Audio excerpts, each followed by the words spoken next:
MG ராமச்சந்திரனுக்கு முகவரி கொடுத்த தலைவர் கலைஞர் என்பது வரலாறு சொல்கிறது. தமிழர்களை நான்சென்ஸ் என்று சொல்லிய பண்டித நேருவை கண்டித்து ரயில் மறியல் போராட்டம். தண்டவாளத்திலே தலை வைத்து படுகின்றாலும் மந்திரி உதவி ஏற்றுக்கொள் என்றாலும் இரண்டையும் ஒன்றாக கருதுகிறவர் என் தம்பி கருணாநிதி என்று சொன்னவர் பேரறிஞர் அண்ணா. அவரை மிஞ்சுவதற்கு வரலாற்றிலே இதுவரையிலே எவரையும் பார்க்க முடியாது. இந்திய உபகண்டத்திலே வரலாற்றிலே முதல் முறையாக மாநில சுயாட்சி குரலை ஒலித்தது கலைஞர். திராவிட முன்னேற்ற கழகத்தை அழிப்போம் மோடி என்கிற மனிதன் இங்கே பேசிவிட்டு போனாரே, முகவரியற்று போனார்களே இந்த மண்ணில். தமிழ்நாட்டின் அரசியல் வானம் மட்டுமல்ல, இந்திய அரசியல் வானமும் கலைஞர் வயப்பட்டு கிடந்தது. பெரியோர்களே, தாய்மார்களே, திராவிட தோழர்களே, அனைவருக்கும் அன்பு வணக்கம். 1924ஆம் ஆண்டு ஜூன் திங்கள் 3ஆம் நாள் தலைவர் கலைஞர் அவர்கள் பிறந்த ஆண்டு. நம்முடைய சகோதரி உமா அவர்கள் அந்த ஆண்டிலேதான் குடியரசு ஏடு தொடங்கப்பட்ட செய்தியை இங்கே சொன்னார். அந்த ஆண்டிலேதான் 1924இல் மகாத்மா காந்தியடிகள் காங்கிரஸ் பேரவைக்கு தலைமையேற்ற ஆண்டு 1924. துருக்கியிலே முஸ்தாபா கமால் பாஷா அவனுடைய அரசியல் சித்தாந்தங்களுக்கு செயலூக்கம் செய்து பொறுப்பேற்ற ஆண்டு 1924.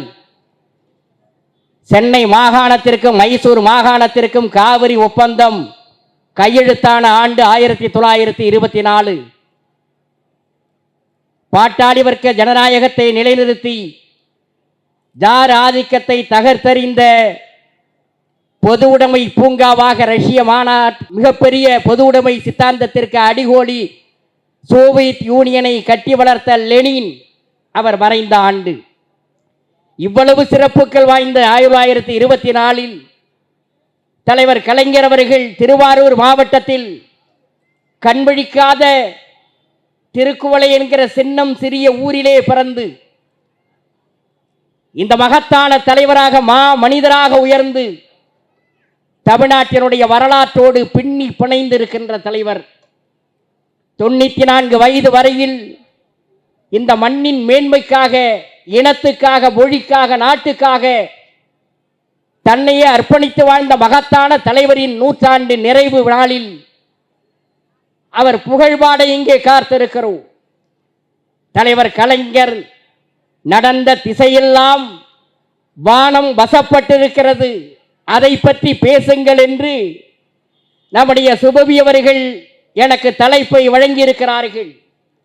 சாகாத வானம் நாம், வாழ்வை பாடும் சங்கீத பறவை நாம், பெருமை பற்றி போகாத நெடுங்கடல் நாம், நிமிர்ந்து நிற்கும் இமயம் நாம், பொதியம் நாம் என்று நாம் போற்றி பாடுகிற திராவிட இயக்கத்திற்கு 1/2 நூற்றாண்டு காலம் தலைமை வகித்து தமிழ் சமுதாயத்தை தலைநிமிர செய்த தானை தலைவர் நம்முடைய தலைவர் கலைஞர் அவர்கள். இளம் வயதிலே அவர் பிறந்த அந்த சிற்றூரில் 14 வயதில் 1938 இந்திய எதிர்ப்பு போர்க்களத்திலே தன்னை ஈடுபடுத்திக் கொண்டு ஓடி வந்த இந்தி பெண்ணே கேள், நீ நாடி வந்த நாடு இதுவல்லவே என்று முழங்கி கயல் புலி கொடியேந்திய ஊர்வலம் போய் இளமை காலத்திலேயே தமிழுக்காக திருவாரூர் வீதிகளிலே முழக்கமிட்ட தலைவராக தலைவர் கலைஞருடைய வரலாறு தொடங்குகிறது.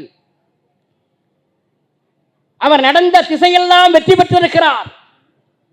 எல்லா திசைகளிலும், எழுத்துலகில், பத்திரிகை உலகில், நாடகம் எழுதுவதில், திரைவானில், இலக்கிய உலகில் எல்லாவற்றிலும் உச்சபட்ச நட்சத்திரமாக திகழ்ந்தவர் தலைவர் கலைஞர் அவர்கள். 1942 தலைவர் கலைஞர் அவர்கள் 18 வயது தமிழ்நாடு தமிழ் மாணவர் மன்றத்தை தொடங்குகிறார். 18 வயதில் அதனுடைய ஆண்டு விழா நிறைவு விழாவுக்கு புரட்சி கவிஞர் பாவேந்தர் பாரதிதாசன் வாழ்த்துப்பா அனுப்பி வைக்கிறார். கிளம்பிற்றுக்கான் தமிழ் சிங்க கூட்டம், கிழித்தெறிய தேடுதுகான் பகை கூட்டத்தை என்ற வரிகளை போட்டு 18 வயது இளைஞர் கலைஞருக்கு எழுதிய வாழ்த்துப்பாதான் பாவேந்தர் பாரதிதாசன். 42 திராவிட நாடு ஏட்டை அறிஞர் பெருந்தகை அண்ணா அவர்கள் தொடங்குகிறார்கள். அந்த ஏட்டில் ஒரு கட்டுரை வருகிறது திருவாரூரிலிருந்து. கட்டுரை இளமை பழி என்ற தலைப்பிலே அந்த கட்டுரை வெளியிடப்படுகிறது. அந்த வார ஏடு திராவிட நாடு ஏடு வெளிவந்ததற்கு பிறகு அறிஞர் அண்ணா அவர்கள் திருவாரூருக்கு போகிறார். ராமன் என்பவர் வீட்டிலே தங்கியிருக்கிறார். இந்த வாரம் திராவிட நாடு ஏட்டில் திருவாரூரிலிருந்து கருணாநிதி என்பவர் ஒரு கட்டுரை எழுதியிருக்கிறார். நான் அவரை பார்க்க வேண்டும், அழைத்து வாருங்கள் என்று சொல்கிறார். அழைத்து வருகிறார்கள் அந்த கட்டுரையாளரை. அறிஞர் அண்ணா அவர்கள் அந்த கட்டுரையாளரை பார்த்துவிட்டு திகைத்து போகிறார், வியந்து போகிறார். மெல்லிய உருவத்திலே ஒரு இளம் வயது கலைஞர் 18 வயதிலே வந்து நிற்பவரை பார்க்கிற பொழுது இளமை பழி என்று அவர் எழுதிய கட்டுரைக்கு அன்றைக்கு அறிஞர் அண்ணா அவர்கள் பாராட்டு தெரிவித்தது மட்டுமல்ல, தொடர்ந்து எழுது, அதே நேரத்தில் நீ படிக்கவும் வேண்டும் என்று சொல்லிவிட்டு போகிறார். 43 தலைவர் கலைஞர் அவர்கள் தன்னுடைய 19 வயதில் தமிழ்நாடு தமிழ் மாணவர் மன்றம் என்று அவர் தொடங்கிய அமைப்புக்கு நிதி திரட்டுவதற்காக சாந்தா என்ற பழனியப்பன் என்கிற நாடகத்தை எழுதுகிறார். அந்த நாடகத்தை அந்த காலத்திலேயே 100 ரூபாய் கொடுத்து நாகை ஆர்வி கோபால் நாடக குழுவினர் வாங்கிக் கொள்கிறார்கள். அப்பொழுதுதான் தலைவர் கலைஞர் நினைக்கிறார், இந்த எழுத்துக்கு இவ்வளவு மரியாதையா? 1943 கலைஞரின் நாடகத்திற்கு 100 ரூபாய் விலை கொடுத்து வாங்கினார்கள். அப்பொழுதுதான் நினைக்கிறார், எழுத்தின் வலிமையை உணர்கிறார். நாம் எழுத வேண்டும் என்கிற ஆர்வம் திராவிட இயக்கத்தினுடைய சுயமரியாதை இயக்கத்தின் தந்தை பெரியாரின் கருத்துக்களை உள்வாங்கிக் கொள்வதற்கு அவர் வாங்கி படிக்கிற குடியரசு ஏடு அவருக்குள்ளே ஏற்படுத்திய தாக்கம், இன உணர்வு, மொழி உணர்வு, திராவிட இன உணர்வு, அது ஒரு பக்கம். அதே நேரத்திலே எழுத்து உலகில் தலைவர் கலைஞர் மிக உயர்ந்த சிகரத்தை தொட்டார் என்றால் இளமை காலத்திலேயே அதற்கு தயாரானார்கள். 47 கலைஞர் அவர்களுக்கு 23 வயது. கோயமுத்தூரில் ஜூபிட்டர் பிக்சர்ஸ் ராஜகுமாரி படத்திற்கு வசனம் எழுதுகிறார். 23 வயதில் அந்த ராஜகுமாரி படம்தான் எம்ஜி ராமச்சந்தர் என்பவரை கதாநாயகனாக போட்டு நடித்த முதல் படம். ஆக எம்ஜி ராமச்சந்திரனுக்கு முகவரி கொடுத்த தலைவர் கலைஞர் என்பது வரலாறு சொல்கிறது. அதற்கு பிறகுதான் அவர் புரட்சி நடிகரானார். எனவே தலைவர் கலைஞர் அவர்கள் நாடக உலகில், நாடக வானில் உச்சத்துக்கு போனார்.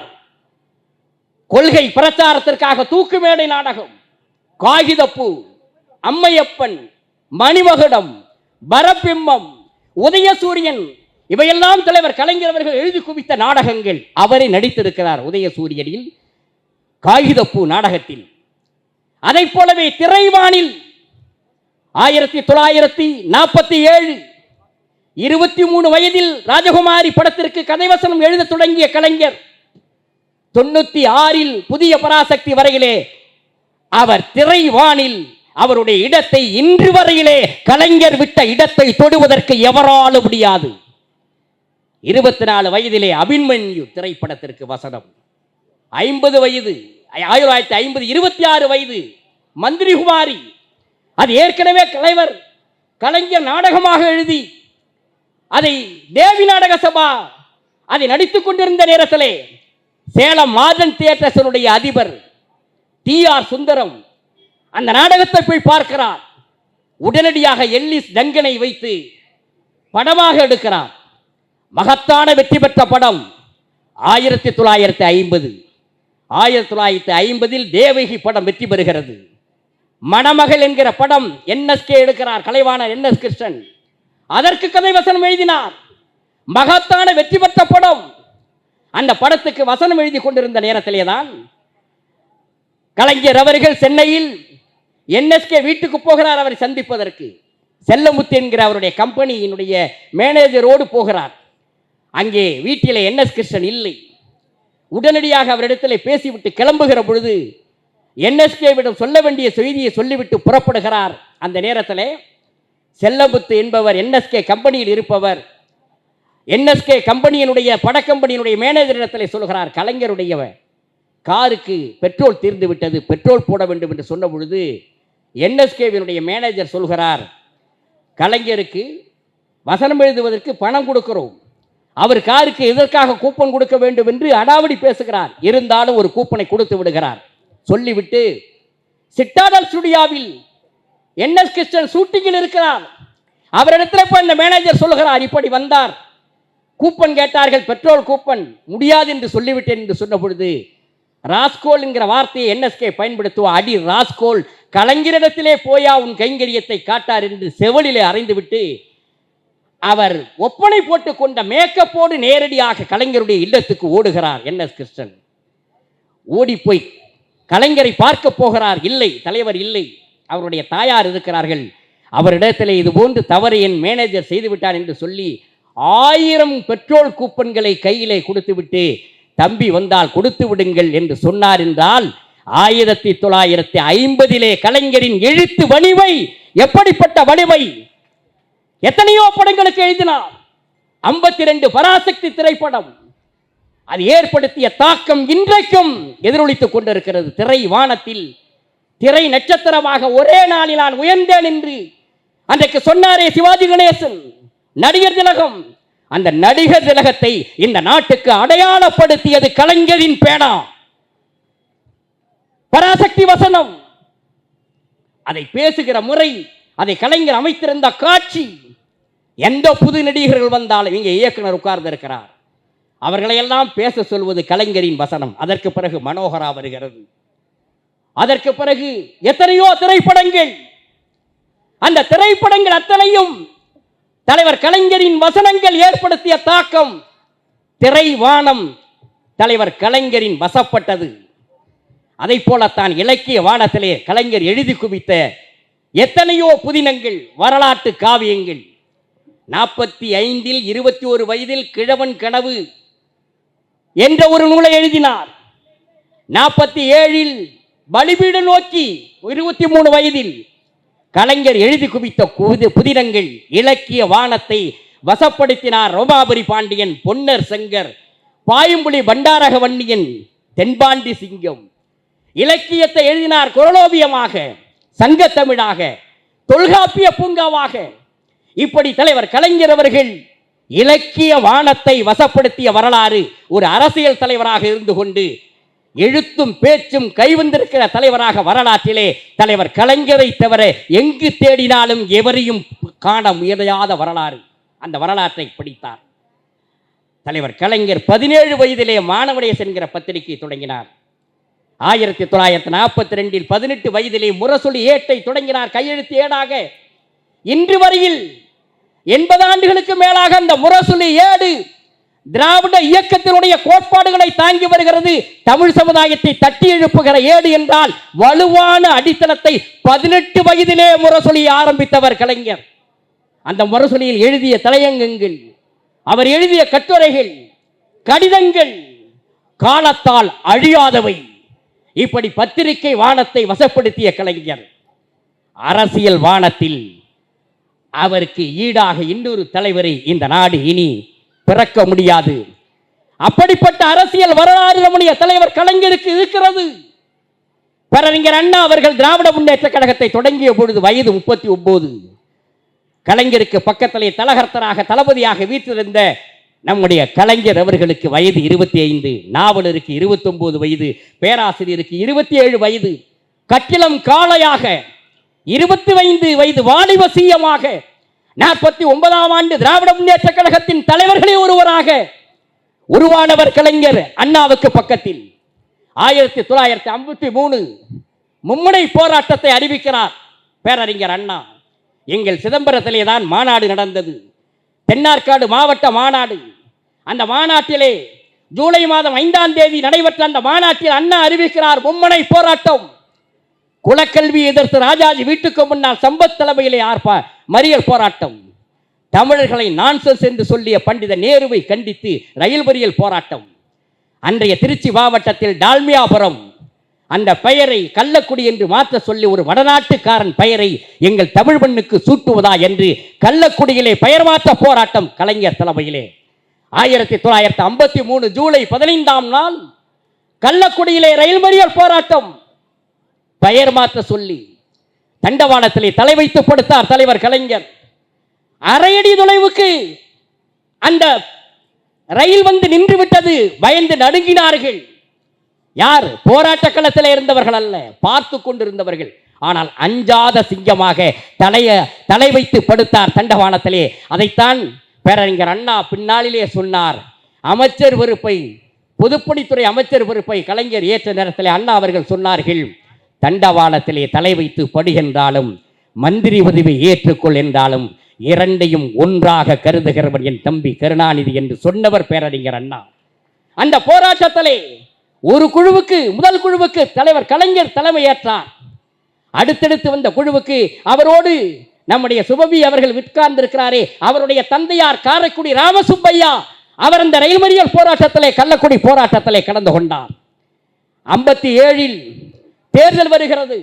அந்த தேர்தலில் குளித்தலை தொகுதியிலே நின்று மகத்தான வெற்றியை பெற்று வருகிறார் தலைவர் கலைஞர். சட்டமன்றத்திற்கு போகிறார். 60 ஆண்டு காலம் சட்டப்பேரவை உறுப்பினராக இருந்து சட்டமன்றத்திலே சங்கநாதம் செய்தது மட்டுமல்ல, 18 ஆண்டுகள் முதலமைச்சர் பொறுப்பை ஏற்று பணியாற்றினார்.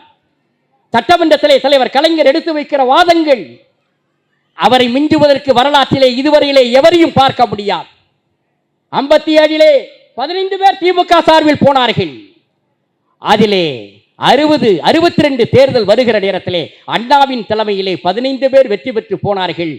அன்றைக்கு இருந்த காங்கிரஸ் அரசு அனைவரையும் தோற்கடிக்க வேண்டும் என்று கங்கணம் கட்டி கொண்டு நின்றபோது அந்த 15 ஒருவர் MP சுப்பிரமணியம், அவர் ஈவிகே சம்பத்தோடு போய்விட்டார். மீன்று 14 பேர்களில் தலைவர் கலைஞர் மட்டும்தான் மறுபடியும் வெற்றி பெற முடிந்தது. மீதி அத்தனை பேரையும் தோற்கடித்தார்கள். 62 பரிசுத்த நாடார் என்கிற மகத்தான தலைவரை தஞ்சை தொகுதியிலே தோற்கடித்து மீண்டும் வெற்றி சூடினார் கலைஞர் அவர்கள். 59 மாநகராட்சி தேர்தல். அந்த தேர்தல் வருகிற பொழுது எப்படி சந்திக்க வேண்டும் என்று தலைவர் கலைஞர் அவர்களிடத்திலே அண்ணா அவர்கள் உரையாடிய நேரத்திலே பெரும்பான்மையான இடங்களிலே 90 இடங்களிலே போட்டியிட வேண்டும் என்று கலைஞர் சொல்கிறார். முடியாது, வெற்றி பெற முடியாது என்று அண்ணா சொல்கிறார். ஆனால் அடம் பிடித்து அதிலே தேர்தலிலே 90 பேரை நிறுத்துகிறார். சென்னை மாநகரத்திற்கு கலைஞர் 45 பேர் வெற்றி பெறுகிறார்கள். அச்சக தொழிலாளியான ஆப்போ அரசு இந்த மேயராக, சென்னை மேயராக ஒரு எளிய குடும்பத்தை சேர்ந்த ஆப்போ அரசை ஆக்கி காட்டியது கலைஞர். சிவசங்கரன் என்கிற ஏழை குடிசை வீட்டிலே வாழ்ந்தவரை துணை மேயராக ஆக்கியது கலைஞர். 69 பேரறிஞர் அண்ணா அவர்கள் மறைகிறார்கள். முதலமைச்சர் பொறுப்பை கலைஞர் அவர்கள் ஏற்கிறார்கள். மாநில சுயாட்சி தீர்மானத்தை சட்டமன்றத்திலே நிறைவேற்றியது மட்டுமல்ல, இந்திய உபகண்டத்திலே வரலாற்றிலே முதல் முறையாக மாநில சுயாட்சி குரலை ஒலித்தது கலைஞர். இன்று வரையிலே அழியாத சரித்திரம். தலைவர் கலைஞர் அவர்களுடைய ஆட்சி 75. இன்றைக்கு ஜூன் 25. நேரத்தின் நெருக்கடி கருதான் செய்தி சொல்வதை போல சொல்லிவிட்டு போகிறேன் தோழர்களே. 1975 ஜூன் 25ஆம் தேதி தான் நெருக்கடி நிலை பிரகடனம் செய்யப்பட்ட நாள். 50 ஆண்டுகளுக்கு பிறகு வேளச்சேரியிலே நாம் கூடியிருக்கிறோம். இதே நாளில் 75 எமர்ஜென்சி பிரகடனம் செய்யப்பட்ட நேரத்தில் தலைவர் கலைஞர் அவர்கள் முதலமைச்சர் 27ஆம் தேதி செயற்குழுவை கூட்டி இந்திய உபகண்டத்திலே எமர்ஜென்சி எதிர்த்து போர்க்குடை தூக்கிய ஒரே முதலமைச்சர் கலைஞர் என்கிற வரலாறு. ஆட்சி கலைக்கப்பட்டது. 76 ஜனவரி 31 ஓம் மேத்தா என்கிற மத்திய மந்திரி சொன்னார், திமுக இனி தலையெடுக்க முடியாது, திராவிட முன்னேற்ற கழகத்தை அழிப்போம். மோடி என்கிற மனிதன் இங்கே பேசிவிட்டு போனாரே, முகவரியற்று போனார்களே இந்த மண்ணில், இதை போல ஓம் மேத்தா அன்றைக்கு பேசினார். அந்த நேரத்திலே தலைவர் கலைஞருக்கு பக்கத்திலே டாக்டர் நாவலர் இருந்தார். அவர் சொன்னார், கட்சியவை தடை செய்து விடுவார்கள் போல் இருக்கிறது, கட்சியின் பெயரை மாற்றி விடலாம், திராவிட கலாச்சார கழகம் என்று மாற்றலாம், அல்லது திமுக என்று வருவதைப் போல திருக்குறள் முன்னணி கழகம் என்று மாற்றலாம், அல்லது அகில இந்திய திமுக என்று மாற்றலாம் என்றால் எம்ஜிஆர் மாற்றிவிட்டார் என்றெல்லாம் யோசனை சொன்ன பொழுது கலைஞர் சொன்னார், வாழ்ந்தாலும் விழுந்தாலும் திராவிட முன்னேற்ற கழகம் என்கிற பெயரை ஒரு காலம் என்னாலே நீக்க முடியாது, இதே பெயரிலே இயங்குவோம். இதோ பறக்கிறது இருவண்ண கொடி. இந்த கொடி கட்சி தடை செய்யப்பட்டால் அந்த கொடியை பிடுங்குவதற்கு வருவார்கள். ஆனால் கொடிமரம் அமைக்கப்பட்டிருக்கிற இடத்தில் நம் கொடியை எடுப்பதற்கு வந்தால் சாதாரணமாக அல்ல, 100-200 நம் இளைஞர்களின் பிணத்தின் மீது சென்றுதான் அந்த கொடியை அகற்ற முடியும். தடையை தகர்க்கிற தடந்தோள்கள் ஒன்று என்று சொல்லி சொன்னவர் நம்முடைய தலைவர் கலைஞர். இதையெல்லாம் வரலாற்று செய்தி என்று சொன்னால், அரசியலிலே ஆட்சி பீடத்திலே இருந்து ஆட்சி நடத்தினார், எதிர்க்கட்சி வரிசையிலே இருந்து நடத்தினார், நெருக்கடி நிலையை சந்தித்தார். இந்திய உபகண்டத்திலே இன்னொரு ஆட்சியை உருவாக்குவதற்கு 77 கூட்டணி அரசு உருவான நேரத்திலே, ஜனதா உருவான நேரத்திலே பெரும்பங்கு ஆற்றிய பெருமை நம்முடைய தலைவர் கலைஞருக்கு உண்டு. அதற்கு பிறகு 89 தேசிய முன்னணி ஆட்சி, விபி சிங் அன்றைக்கு பிரதமர், சமூக நீதி காவலர், மண்டல் கமிஷன் நடைமுறைப்படுத்தியவர். இன்றைக்கு விபி சிங் அவர்களின் 94வது பிறந்த நாள். தளபதி அவர்கள், முதலமைச்சர் அவர்கள் வாழ்த்து தெரிவித்திருக்கிறார்கள். அமைச்சர் பெருமக்கள் அவருடைய சிலைக்கு இந்தியாவிலே உத்தரப்பிரதேசத்திலே கூட சிலை கிடையாது. விபி சிங்குக்கு சிலை அமைத்த நம்முடைய தளபதி முதல்வர் அவர்களை வணங்குகிறோம், வாழ்த்துகிறோம். தலைவர் கலைஞர் அவர்களால் அன்றைக்கு அவர் பிரதமரானார். இந்திய நாட்டின் அரசியலிலே நெருக்கடிகள் ஏற்படுகிற போதெல்லாம் தென்னகத்திலிருந்து தலைவர் கலைஞர் குரல் கொடுத்திருக்கிறார். எனவே தமிழ்நாட்டின் அரசியல் வானம் மட்டுமல்ல, இந்திய அரசியல் வானமும் கலைஞர் வயப்பட்டு கிடந்தது, கட்டுப்பட்டு கிடந்தது. அதே கலைஞரினுடைய வழியில், அவர் காட்டிய பாதையில் இன்றைக்கு நம்முடைய தளபதி அவர்கள், முதலமைச்சர் அவர்கள் இந்தியா கூட்டணியில் முதலிலே அதை முகிழ்த்தெடுத்து வளர்த்தெடுத்து இன்றைக்கு இந்தியாவுக்கே வழிகாட்டக்கூடிய தலைவராக நம்முடைய முதலமைச்சர் அவர்கள் திகழ்கிறார்கள். 1971 ஒரு வரலாற்று பேராசிரியர் சினேகபிரபா ரஸ்தோகி அவர் ஒரு கட்டுரை எழுதுகிற பொழுது சொன்னார், திராவிட முன்னேற்ற கழகத்தினுடைய தேவை தமிழ்நாட்டோடு முடிந்துவிடவில்லை, இந்தியா முழுவதுக்கும் அதனுடைய சேவை தேவை என்று 1971 வரலாற்று பேராசிரியர் சினேக பிரசாத் ரஸ்தோகி எழுதினார். இன்றைக்கு இந்த தேர்தலின் மூலமாக, நாடாளுமன்ற தேர்தலின் மூலமாக திராவிட முன்னேற்ற கழகத்தின் தேவையை இந்திய அரசியல் அரங்கம் உணர்ந்திருக்கிறது. அதற்கு அச்சாரமிட்ட தலைவர் நம்முடைய தலைவர் கலைஞர், திராவிட பெருந்தலைவர் கலைஞர். அவருடைய புகழை பாடுவோம், அவர் காட்டிய வழியிலே செம்மாந்து நடப்போம். தமிழ் சமுதாயத்திற்கு பணியாற்றிய தலைவர் கலைஞர் அவர்களை சொல்லுகிற பொழுது, எங்கள் தலைவர் திராவிட இயக்க போர்வால் தலைவர் வைகோ அவர்கள் சொன்னதைப் போல, இந்த மண்ணுக்கு நாட்டுக்கு தன் உடல் பொருள் ஆவியை ஒப்படைத்த மாபெரும் தலைவர் கலைஞர் அவர்கள் வழியில் திராவிட இயக்க லட்சியங்களை காப்பாற்றுவதற்கு இந்த நாளிலே உறுதி எடுப்போம். வாய்ப்புக்கு நன்றி, வணக்கம். வரலாறு என்பதே ஆண்களுக்கானது என்பதை புரட்டி போடும் புரட்சி புத்தகம் தோழர் ஓவியாவின் ஆதிப்பெண்ணின் அடிதேடி. விலை ரூபாய் 110 மட்டும். புத்தகம் வாங்க திரையில் தெரியும் தொலைபேசி எண்களுக்கு தொடர்பு கொள்ளுங்கள். மேலும் கருஞ்சட்டை பதிப்பகத்தின் இணையதளத்துக்கு வாருங்கள்.